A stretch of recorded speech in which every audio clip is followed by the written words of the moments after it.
Daniel Christen, the Deputy Chief of Staff for TRADOC. Sir, it's a pleasure to have you with us for today's Leadership Professional Development discussion, Understanding Sexual Violence Culture. Captain Robinson, thanks for the introduction, and thanks everyone who's out there who's tuned in for this LDP.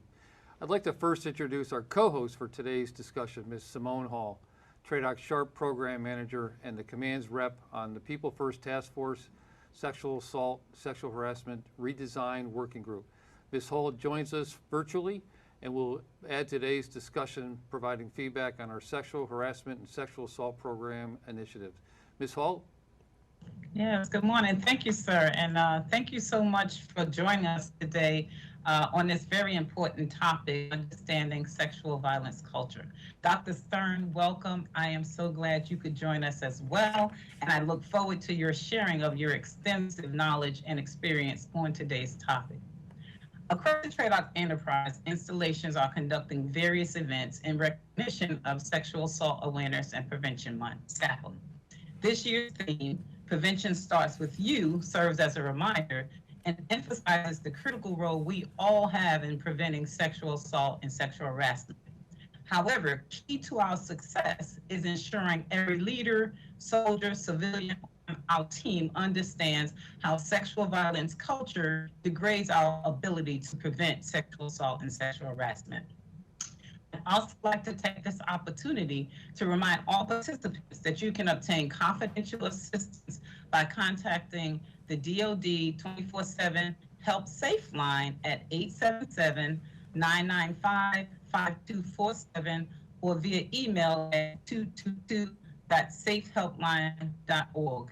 If you're assigned to or in the Joint Base Langley-Houston area and need assistance, you can call the 24/7 JLE Sharp hotline at 757-268-8967. Thank you, and I look forward to today's discussion. Sir. Thank you, ma'am. Throughout this conversation, we will have those same resources posted in the chat for those who may need it. People are our greatest strength and our greatest asset. Sexual harassment and sexual assault are unacceptable and intolerable behaviors that erode unit cohesion, hurts our soldiers, civilians, and families. It also hinders our mission to protect America. Today, we've invited an expert on this topic. I'd like to welcome to the studio today's guest, Dr. Gail Stern. Dr. Gail Stern is the co-founder of Catharsis Productions and the co-author of the non-stranger rape prevention program, Sex Signals, and the co-creator of the Force of Awesome Institute. She is a nationally sought-after speaker on issues related to rape culture, violence prevention education, and building educator capacity and effectiveness. Dr. Stern has served as a subject matter expert for each branch of the U.S. military, the DoD Assault Prevention and Response Office, and the White House. Welcome, ma'am. It's a pleasure to have you here today. Thank you so much for having me. It's an honor. Just a reminder before we get started, we want you to be a part of this discussion. So leave your comments and questions in the live feed, and we'll try to get them answered by our host, guests, or co-hosts during the program. To start off today, I want to ask Dr. Stern a question. Ma'am, can you tell us a little bit about yourself, Catharsis Productions, and how you became involved in advocating for victims of sexual assault and education? Sure. Right after I graduated from college, I took a role at the University of Illinois at Chicago. They were starting a victim advocacy program for victims of hate and bias crime. And at the time, I never had any survivors of rape or bias crime to deal with. The people that came to our door were victims of sexual violence, stalking, and rape. And so at 22, I learned how to be an advocate, both in court and through the university system. It was very much a self-taught, drop you in the deep end of the pool sort of thing. And I was a one-person program for 7 years on 24-hour call. And I learned so much, not only about the individual impact on survivors, but as I'm sure you know, all of a sudden when you're immersed in a field and you're immersed in a situation, you start to see patterns. Because I started to see, oh, well, that's the same story. This person has the same identical story of their abuse or their sexual assault. as the one that came before them. And that's when you start seeing that there are patterns which speak to systems, not just a bunch of really unlucky individuals. And that learning on the job changed my life. Around that same time, my boss asked me to be a law enforcement trainer. So I went on to train about 800 Chicago police sergeants on cultural sensitivity. And that got me into law enforcement training and teaching in general, which has been my heart for the last 30 years. And then about 22, 23 years ago, I met my friend Christian Murphy, and he and I decided that we were going to collaborate on building something new. We saw the state of sexual violence prevention programs on college campuses, and this is mid-90s, and let's face it, they were dry, they were embarrassing, they were sort of those very special episodes where we all have to be deadly earnest, and the students hated it. And we thought, what if we could build something unique, where our program could capture the conversations that students actually have and the confusion that they actually have about, well, why is this really a problem and what is consent? But we could do it in a way that would decrease the shame that they felt in answering these questions. So we co-wrote a program called Sex Signals, which has been presented, I think now, a couple million times around the world to obviously college audiences, but also we were part of basic training, the Army basic training for 9 years, of which we are very proud. And it continues to be part of Great Lakes Naval training installations, training for their incoming sailors. And it's a 22-year-old company, and we've expanded since then to design all other kinds of programs. You mentioned the Force of Awesome Institute. That's one of my special favorites. What we do there is we train advocates how to be educators, because so many people who are tapped to be advocates don't have teaching experience or the understanding of what makes a good lesson plan, or maybe they're given a lesson plan, but they don't know how to make it come alive. And so we've been doing, gosh, I don't even know how many since 2012, so many institutes both in the civilian and military sectors on how to really make that message sing and reach people and build their capacity. Because as much as I love going around talking to people, if I can't build capacity in communities, I'm not doing my job, and I'm certainly not advancing the cause any. And so that's, I guess, in a sort of a nutshell, the last 30 years of my life, and I love it. I love doing it.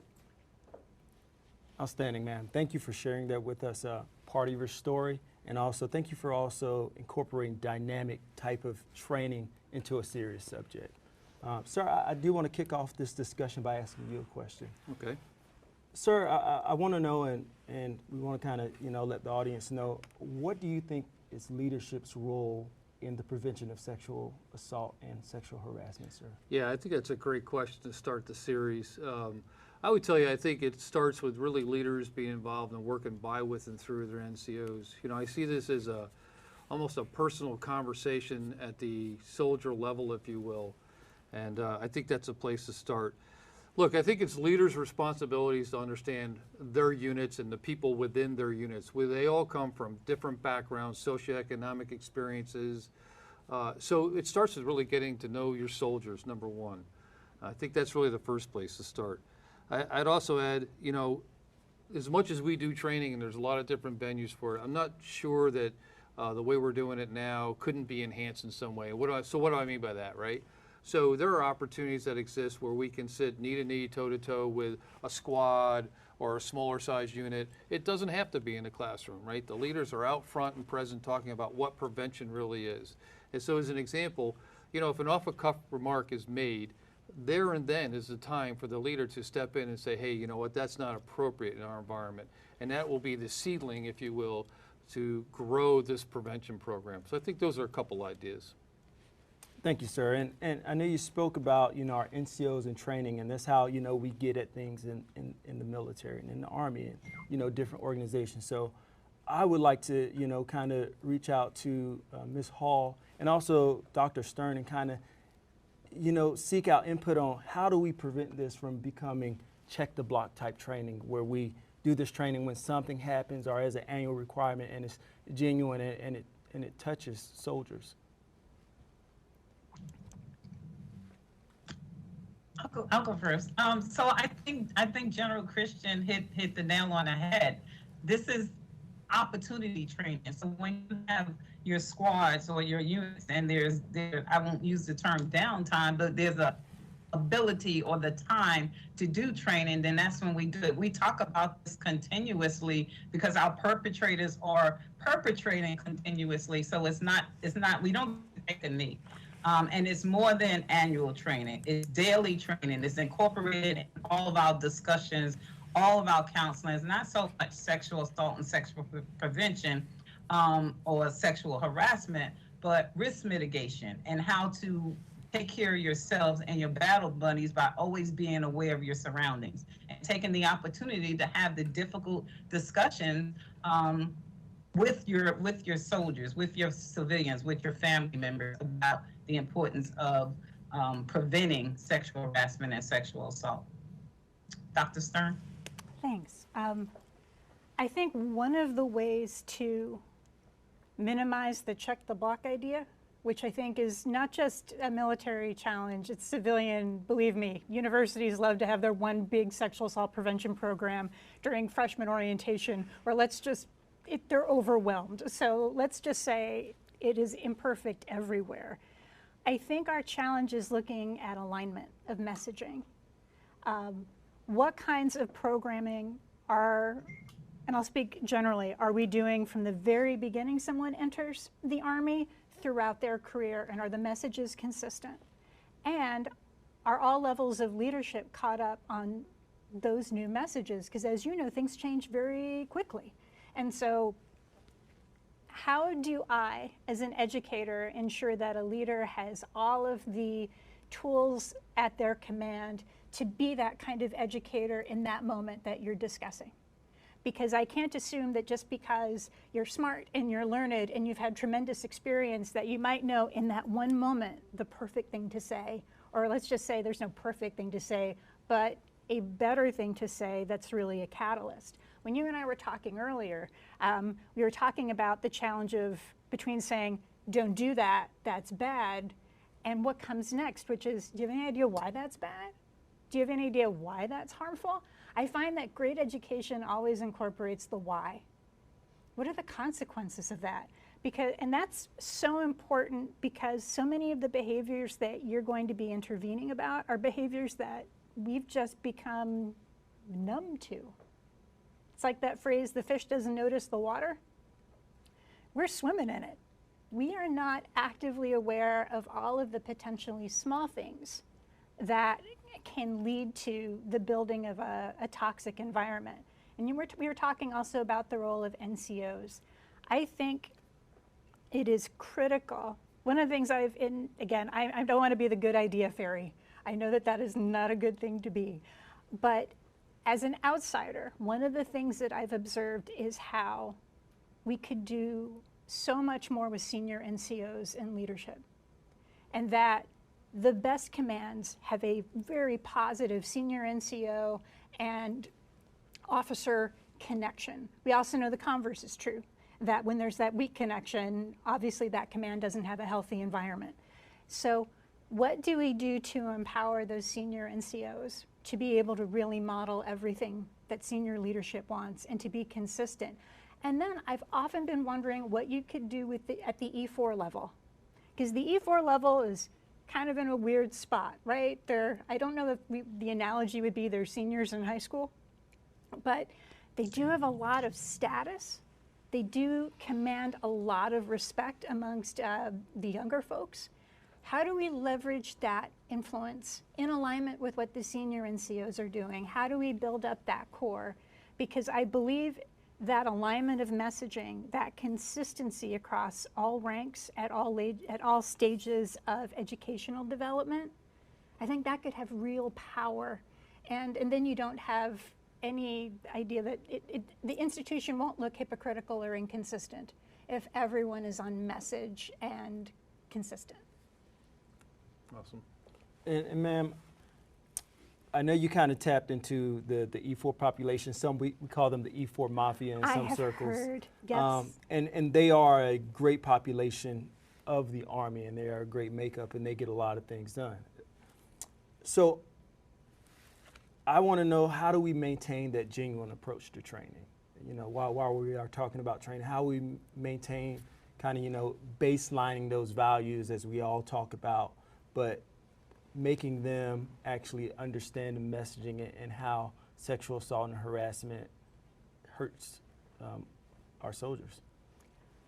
I think it's such a huge, big question. And so, again, I'm going to anchor myself here specifically as an outsider to make sure that I don't want to speak on things I don't understand about how the Army works. But what I will say is that if the current E4s haven't had the new kind of healthy relationships training that I know that you're starting now, they're at a deficit. And so when we start looking at how everyone should be trained, everyone kind of needs to get all the new stuff in order to start this part of the process. So if I were to do healthy relationships with E4s, we would want to talk about, what have you seen thus far in your years in? What have you, and we'd also want to talk about the elements of gender bias that are mixed into any conversation about healthy relationships. You can't talk about healthy relationships unless you talk about bias and the way that we've grown up in our culture thinking, well, women do this and men do this. I mean, that's a big binary, obviously. And then we carry those ideas about roles not only into relationships, we carry them into how we look at our work in the Army. And so we need to start having those conversations, and not in a shame-based way, not in a you screwed up, you're bad. It's one of the things that I like to think about when I used to do stand-up. And what I admired about comedians is that they didn't shame audiences. They said, why do we do that? And the audience would laugh and they'd be like, yeah, we do that. That is weird. Like, why do we do that? I want to provoke that same kind of self-awareness that's not like, you're awful because you never thought about this before, but whoa, I never thought about it that way. And so we say, okay, now that we see that that dissonance is undermining our ability to have an effective unit. That dissonance, not only does it undermine unit cohesion, but it puts us in danger. There are real stakes to this. It's not just like, don't say that thing, we're not allowed to say that thing. It's, when you say that thing, you undermine our belief that this person can do their job. You undermine everyone else's belief that they can do their job, and also you put them at risk because now others around them perceive that they're less valuable and potentially they're an easy target for harassment or worse.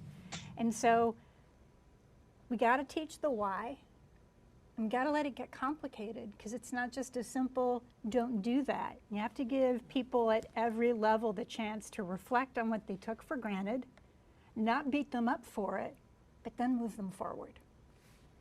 Thank you for that. And I want to reach out to Ms. Hall and kind of, I want you to speak about, or let us know kind of what TRADOC is doing about this, and how TRADOC, some things TRADOC may be changing or emphasizing to, you know, have that genuine and realistic approach to training.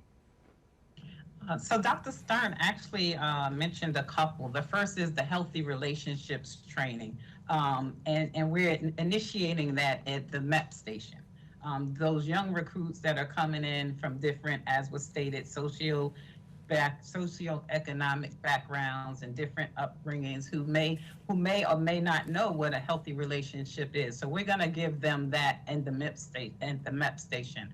We're also at the SHARP Academy, they're developing SHARP specific sexual harassment, sexual assault prevention training from accessions, as was stated, to retirement. So in every level of PME, currently what's provided is response focus. We provide definitions and we provide reporting options in our training. And we're moving away from that, and we're providing competencies. What are the prevention competencies an E4 needs when they see or they hear things that are inappropriate? And what does that sergeant need? And what does that colonel need up the chain? So from accessions to the final PME, the War College or the General Staff College, we're going to provide sexual harassment and sexual assault prevention specific training to that specific grade, to that specific demographic. And we also recognize, because we currently have 4 different generations serving in our forces, that we have to adapt our training to those 4 generations. Dr. Stern mentioned it. We have to talk some of their language. We have to change. Sometimes we have to be direct, not inappropriate, but we have to be direct because that's what some of our soldiers understand. So we're doing a lot in this space, and we're taking a lot of training and we're revamping it. And I see goodness in this because we haven't taken this approach. And I've been working in the SHARP program for 10 plus years now. And I see this as an opportunity for us to take our training in the direction that it needs to go. And that starts at accessions. Do you mind if I piggyback on that? Oh, sure. Yes, ma'am. So that's awesome. And I think the directness of language approach, I think a friend of mine who's in this field, who's wonderful, Dr. Chris Kilmartin, has said, you can't resist a pressure you cannot name. And so sometimes the challenging part of it is we have to use language, we have to be explicit about what we're talking about, or our soldiers, our sailors, our airmen, they won't see us as authentic. They won't see us as being real. And so there's that fine line with not wanting to make fun of and glorify language and behaviors that we don't like, but also to say, I know this is what's being said. Like, this is what's happening. So I need to be able to challenge that effectively and directly. Also, the healthy relationships component, and I'm so glad that you are doing that, is so critical. In my years of experience, when we are often, like our program, Sex Signals, is for 18-year-olds mostly, depending whether they're college or military. And we find that this is often the first chance they've ever had to talk about sex or relationships. This is an abject failure, frankly. I have felt for decades we have come into the middle of a conversation, and I always wish we could just stop what we're talking about and talk about, do we know what the good looks like? Because the challenge is if your very first program on sex or healthy relationship is a rape program, we have missed that important part of the conversation. So bystander intervention, huge. It was huge in the military way before everybody else actually caught on to why it was so important. But bystander intervention has 4 conditions in order for it to work. The first is to notice, which seems really silly, right? You're like, well, of course I would notice. Not if you've built up a tolerance for it.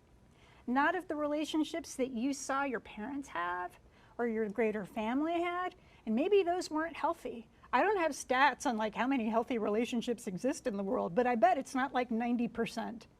And we come as young people in with our own experiences, and maybe we've had a great parent, but often we haven't. So we come in and we have gotten used to bad behavior. So we don't even notice it. Maybe we do notice it, but the second state is we don't identify it as a problem. We're like, yeah, he uses those words. Yeah, he's really aggressive, you know, but I grew up with that. I don't think that's problematic, or I don't translate it that way. Like if you grew up with all brothers, or you were in sports and someone kept hitting you as a sign of like attaboy, you got used to being touched without consent, and you were like, there probably wasn't a moment going, you know what, I regret not being touched without my consent. You just went, I guess that's how this is. And we build up tolerances. Years ago, after a program, I had a young naval officer approach me, and he said that when he was in high school, he used to get blackout drunk at parties. And on more than 2 occasions, he woke up to see a woman, I will say, sexually assaulting him orally. And he was horrified. And he said, I knew I couldn't tell my friends because they'd give me an attaboy. And so I didn't tell anyone, and I felt awful about it. And he said, and you have made me wonder if having to tolerate that and say that wasn't a problem and say that wasn't a big deal has made me less sensitive when I hear about victims of sexual violence. He was going to go home that night and tell his wife, whom he had not told.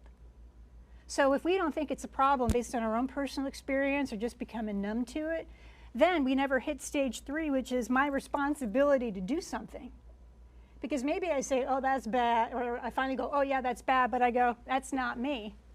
It's their problem. They got themselves into this, they were vulnerable, they were stupid, not my problem. And so then we never get to that last stage, which is doing something. So a healthy relationships class has to unpack all the stuff that we have internalized and eaten without even thinking, realizing that we've been consuming it. I made that analogy before where like if you or your kid has a food allergy, anyone in your family has a food allergy, you're like the nightmare restaurant guest because you're always like, so how was that cooked? Oh, I'm looking at the beef. Was the beef fried in the same fryer? You know, you are that anal retentive person because you know if that ingredient is in there, you're harmed. I would say that right now we ingest a lot of harmful ingredients, but we don't want to read the label on the box because we don't want to stop consuming it. And the challenge will be getting people to really think about that, not with shame, but if we're ever going to get to everyone correctly identifying that something is problematic and feeling responsibility for doing something, we're going to have that kind of deep conversation.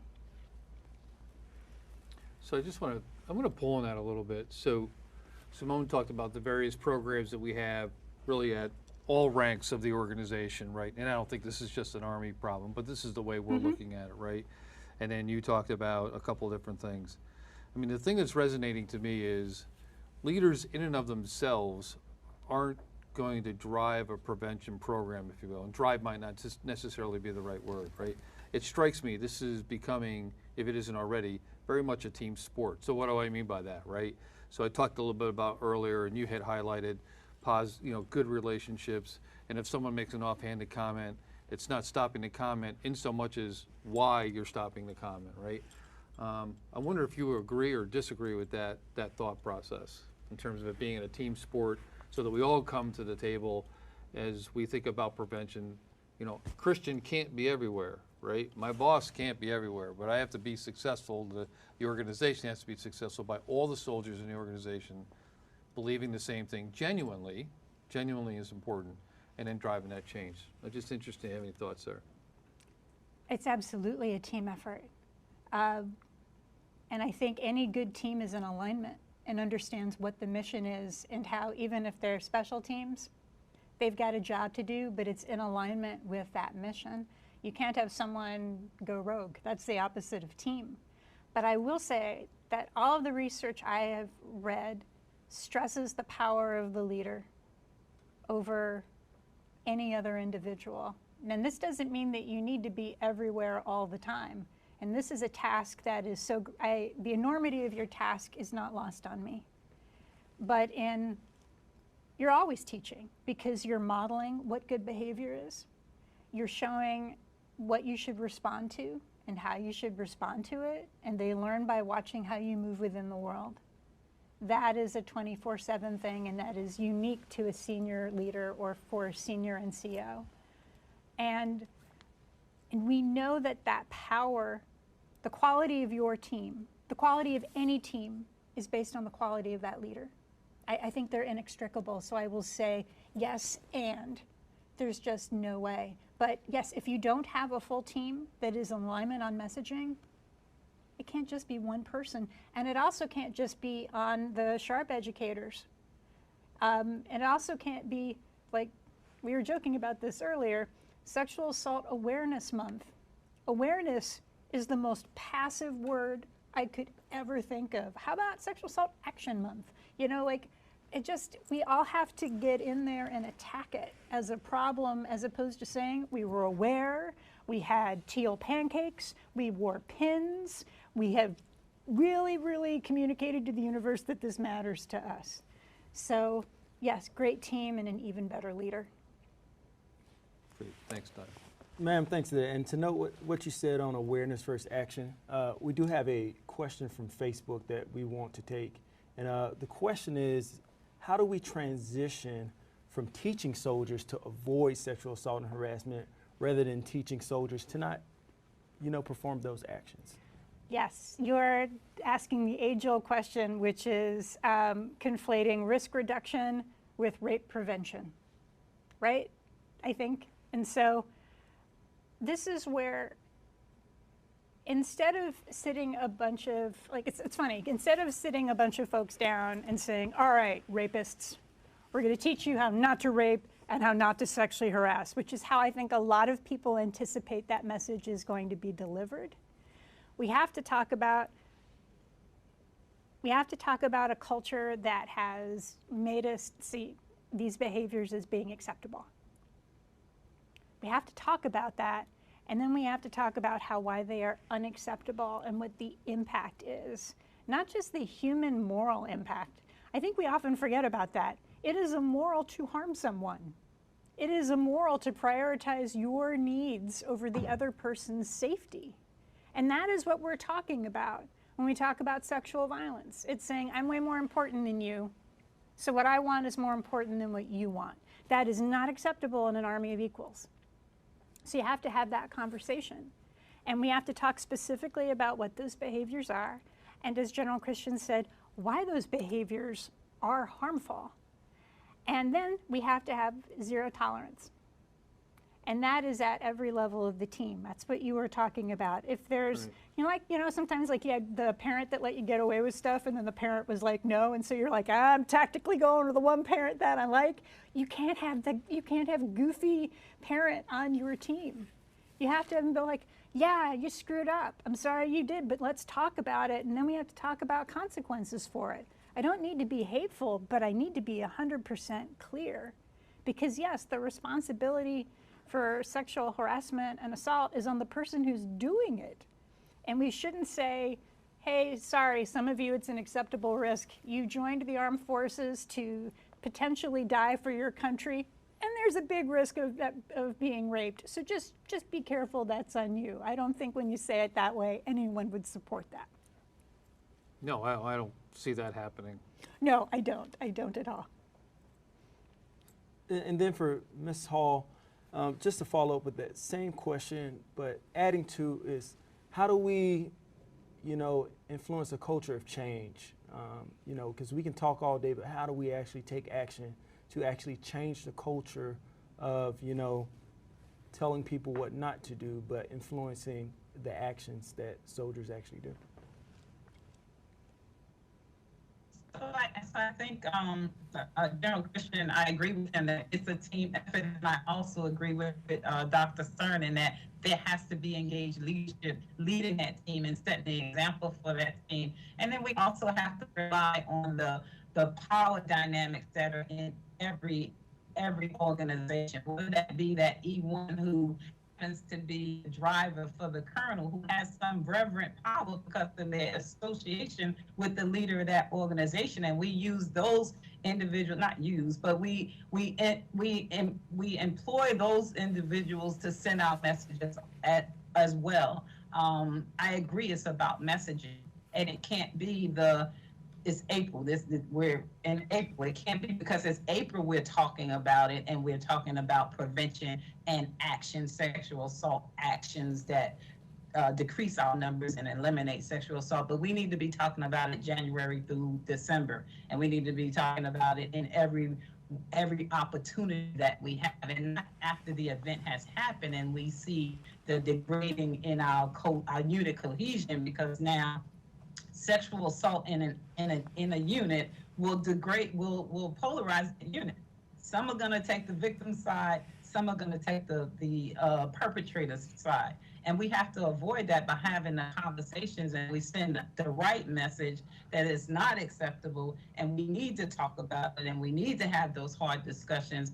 And it's every member on the team being led by a leader who says, this is not in my army, not in my squad. This is not who we are.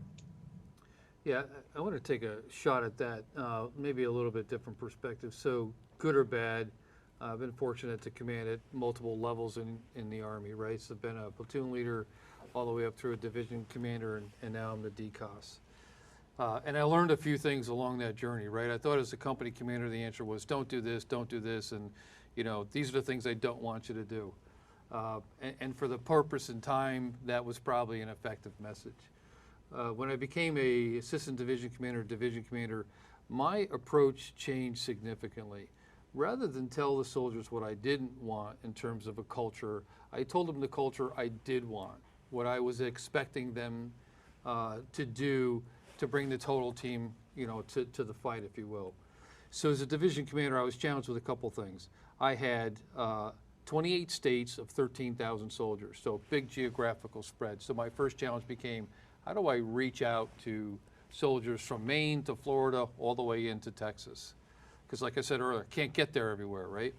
So a couple ways I did that, it was really bringing in the command teams. And then when I did my battlefield circulations, I pulled the team together, the companies, the squads, and I talked more about the culture I wanted, not the culture I didn't want. And I felt, at least for where I was at that time and space, that gave someone a goal, an objective. They knew where I was coming from. They knew that I wanted a cohesive team, rather than say, I don't want a team that conducts sexual assault and sexual harassment. To get here, you needed to have these knowledge, skills, and aptitudes, but more importantly, the behaviors, right? And I put that on from the first private that I ran into to the last colonel I hit on every single one of those. I can't say it was perfect. I can say that I think it had an impact, but I got the organization understanding this was where we needed to go as an organization. So that was a little bit different approach. Doctor, I don't know if you think that that's a beneficial way to do it versus the other, but No, that's the approach I took. I love it so much because what you talked about was behaviors. We're not, so sometimes when we say someone is a rapist, if they have done something, that word has this chilling effect. I mean, it may be technically true, but people can't fathom themselves as being that word. But you broke it down. These discrete behaviors are unacceptable. And so it's not about who you are, it's about what you do. And I'm going to hold you accountable for what you do. And we're going to be unambiguously clear. And I'm going to say this behavior is bad because of this.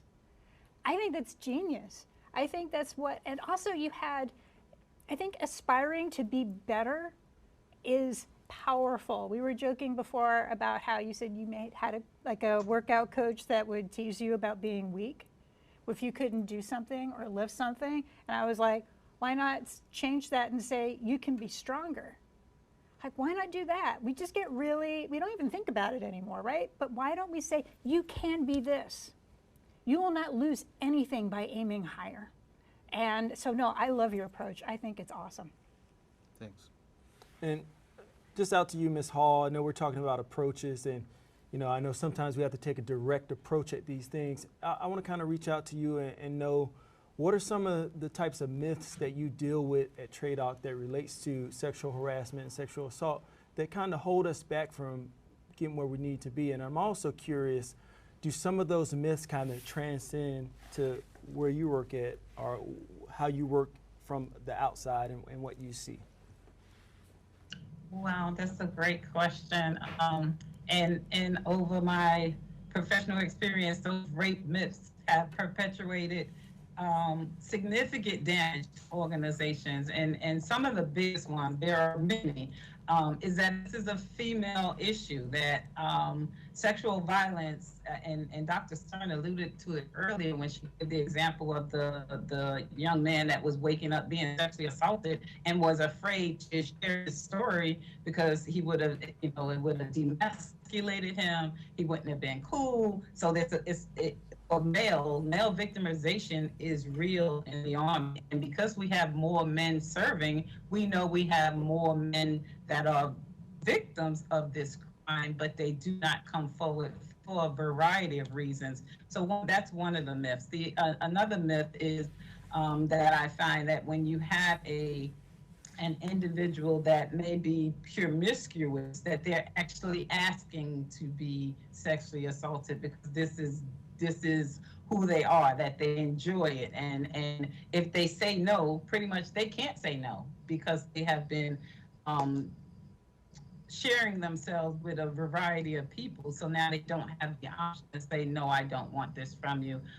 So those are some of the biggest ones that we see. In TRADOC, it's a little bit different because at least with our IET population, they don't have the freedom of movement, so there's more restriction. But it's that they come in with the mentality of the slap on the behind is okay, because this is what we did when I was in high school, and that's okay, and that's not going to offend anyone. And or the fact that if I'm sharing stories about my sexual accolades or quest, if you will, over the weekend, and everybody that I'm sharing with in the audience is a male. They're all males. That no one's going to be offended, because this is what we do. These are the conversations that we have. So there are several that we find challenging to our prevention efforts, because once they as long as they're perpetuated, then we can't make the strides that we need to prevent these types of harmful behaviors from occurring. Dr. Stern? Yeah, if I could, what you just said too, what's interesting is when we see people who are displaying, let's say, impulsive or unwise sexual behaviors with multiple partners, that's often a sign that they are a survivor of child sexual abuse or sexual violence. That's actually, and so you could be watching a survivor with an unhealthy coping mechanism, and that makes them more vulnerable, obviously, to someone wishing to do harm to them. And so one of the things that a leader can do is to make sure that the subordinates know where good counseling and mental health services are. We know that a high percentage of the population, higher percentage of those who join the military have experienced child physical abuse and child sexual abuse as compared to the general population. We know that is a risk factor for both being a victim and being a perpetrator. And so, which is, I think, important to note. And so the rape myths that Mrs. Hall was referencing, they kind of cover that up, right? They paper that up and they say, oh, that person's promiscuous, oh, that person drinks a lot, oh, that person's a bad soldier. That is the problem, as opposed to the cry for help, that that person could really, really use mental health services. And to your first point, Mrs. Hall, sad but true, there's still a gender binary in which are men allowed to seek mental health services? Are men allowed to talk about feelings? I know this is 2022, it should not be a thing. And it isn't a thing everywhere. But if it's tied to masculinity and being super strong, you're not going to talk about feelings. And if rape is always discussed as a he said, she said, which is a gender binary, then male victims aren't going to see themselves in that. They're not going to say, well, what happened to me must have been different. It couldn't have been that.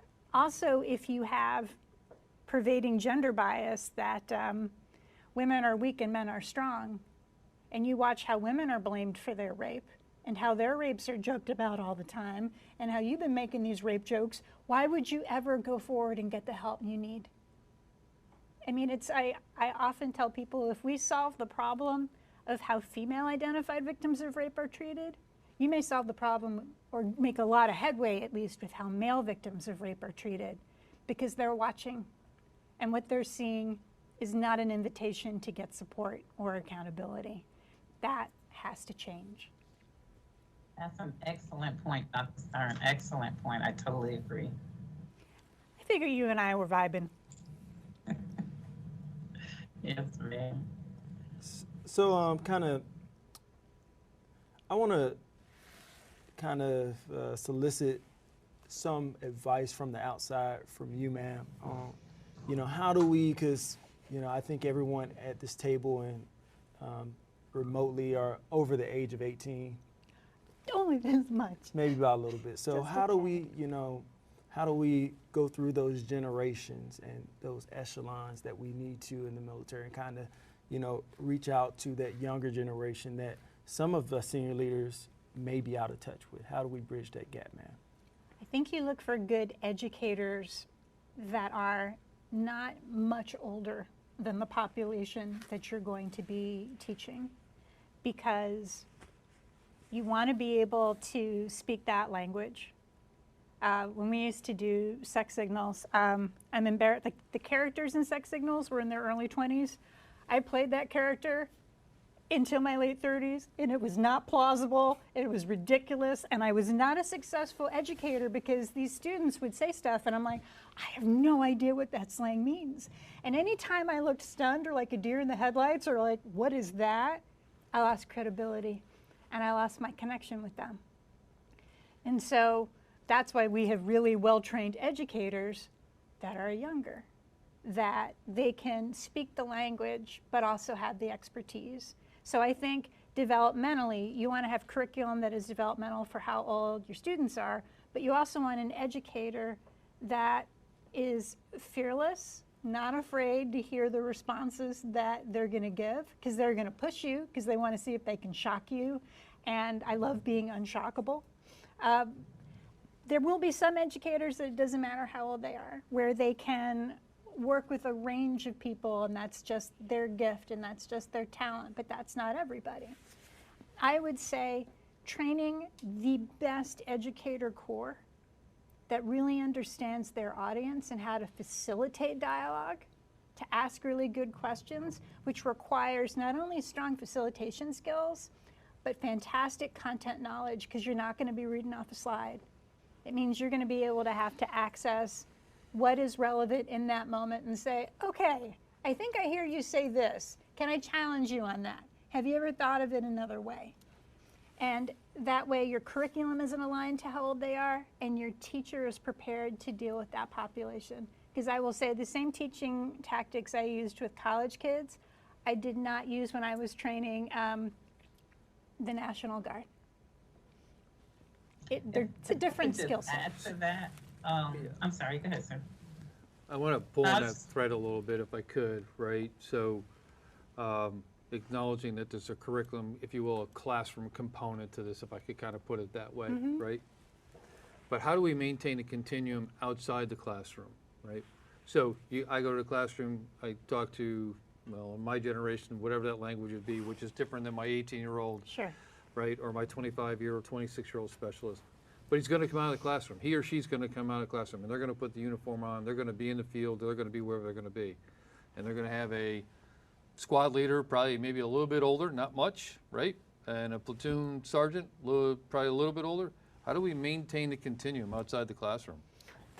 Great question. Those folks also need to receive the same training that the younger folks did. We actually did this when we were doing sex signals as part of basic training, where we realized that we needed to train not only the drill sergeants, but also the sergeants that were working with that population to make sure they had the language to reinforce those messages in ways that were Army consistent, because inadvertently they could undermine it. It's kind of like when you're a new police officer and you have a field training officer. When I worked with Chicago PD ages ago, I was told that the very first thing your field training officer says to you is, forget everything you learned in the academy, which we can't afford to have happen here. And so those NCOs need to be schooled on the exact same content that the younger folks are, and told that they will be held accountable for reinforcing that. Because you don't want to have all that great hard work just dissolve because someone's saying, oh my God, you had that message? Oh, I hate that class. That class is so bogus. We make the classes better so the person can say, actually, that class was really interesting, but also we've got to make sure that every sergeant, every NCO is like, that is an important class and that is what it means to be in today's Army. Yeah, and I think, and you touched this a little bit earlier, the broader point that you had highlighted was if the messaging is different, right? So we have in a classroom, hey, we're going to teach you about X's and O's. You come out, well, forget everything you just learned. If that messaging is not consistent, and correct me if I misunderstood what you said earlier, then the credibility and the genuineness of what we're trying to get to after prevention, it's not effective. That's exactly it. Simone, I know you wanted to ask a question or have a comment. Oh, no, I was going to say that when we were talking, when Dr. Stern was talking about the relatableness of the trainer to the audience, that was also a finding in the Fort Hood Independent report that came out as a result of the tragic death of Specialist Guillen, was that our training wasn't relatable to that to a segment of our population. And it goes back to ensuring that it crosses the generational gaps and that we're talking their language. That's the only thing I wanted to add to that comment. I think it's so important. If you don't feel like you had an authentic experience, if you don't, silly but funny example from a million years ago. Early on in Sex Signals, my partner and I had to deliver training for a fraternity, which I will tell you is one of my least favorite food groups of people to train. That's my bias.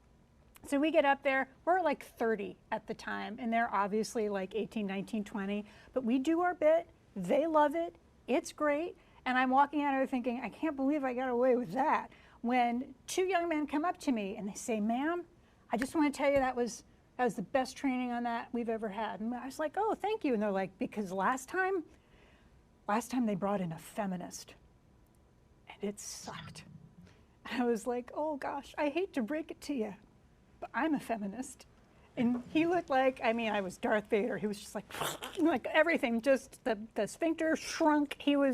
And his buddy was like, no, what he's trying to say. I'm like, no, I get it. It sounds like you had a bad teacher. But you should know that my beliefs about equality are the same. But I'm really glad you liked it. And I left that presentation with this thought in my head of, that's what we're trying to do. You shouldn't see any of the politics. You shouldn't feel any of the politics. You should just get the principles. You should just get these principles in a way that you can hear it. The other thing scientifically, it's not just, in addition to what Mrs. Hall was saying, we know that when people enjoy an experience, they get endorphins. Endorphins help associate something positive with the content that you've received. It also means if the experience will be remembered in a very different way, as opposed to chucked out of there. The power of a good instructor to get you to think, not hate yourself, and retain that content because it was interesting and innovative, that's really the kind of power that we need to have. They shouldn't be like, oh my God, here come the feminists, like we're doomed. We don't want that. We want, this is going to be a chance to really dig in and have an important conversation that matters to me, my buddies, and for the Army. Man, I appreciate. So we talked about. Go ahead. So we talked about earlier some of the initiatives, and one of the initiatives that we've done in our training is just that, Dr. Stern, in the panel. And we've gotten away. We used to do PowerPoint presentations, 52 plus slides about the why did you do that or don't do that, and we've gotten away from that. And now we are facilitating our training with no slides, and we're having those difficult discussions, and it does go back to that facilitator being engaging and relatable, but we're seeing a lot more behavioral modifications, changes than we have in the past. So it's really important who's delivering, how they're delivering, and how relatable that person is when they're delivering. Absolutely. That's fantastic. Dr. Stern, just want to, before we conclude, just want to make sure we take a good question from the audience, and it's leaning on you and leaning on your experience and leaning on, what you see from the outside. And a question from Facebook, they want to know is, from your experience, what is the biggest obstacle that the military must overcome in the prevention of sexual harassment and sexual assault, man? Nice to end with a whopper. I think there's more than one. I would say one is the size. It is an enormous institution, obviously. It is, the Army alone is what, the biggest institution on the planet practically? So moving an institution that large, which is so decentralized, which depends on decentralization to get stuff done, that is an enormous challenge to affect consistency across the board. I think that's an obstacle. I think that female identified folks are still in the minority in leadership positions is still a significant problem.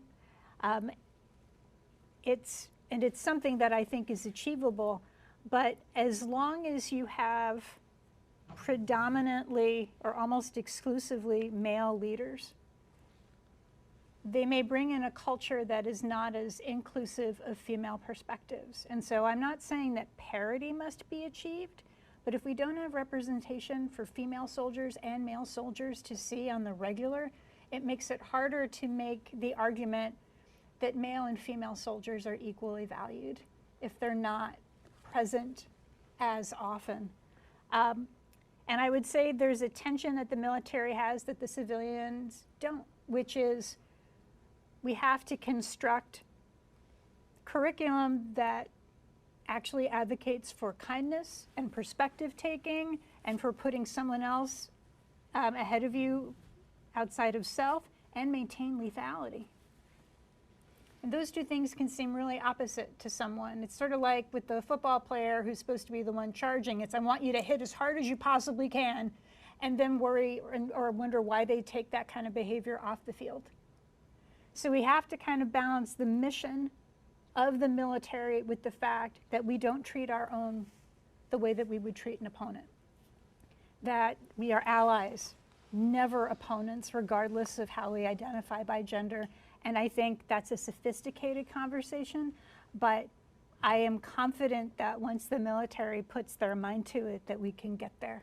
It's a long road, but I think that's the road you're already on. Right, great. Absolutely. Ma'am, thank you for that closing point. And as we conclude, just want to know, sir, is there anything you want to leave the audience with? No, I think actually it's been a pretty healthy conversation. We've covered a whole broad range of topics. I would just leave you with this. I think at the end of the day, it's a team sport. I think it's up to leaders to be genuine, have honest and hard conversations. Some conversations are harder than others, for sure. But if we don't participate, then we can't expect a change to occur. Sir, Dr. Stern, Ms. Hall, thank you for the great discussion. I'm sure the audience got something out of it.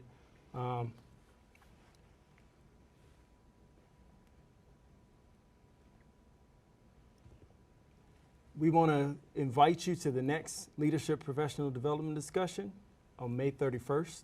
It's going to be with General Funk and the defensive coordinator for the Dallas Cowboys at the same time, at the same place.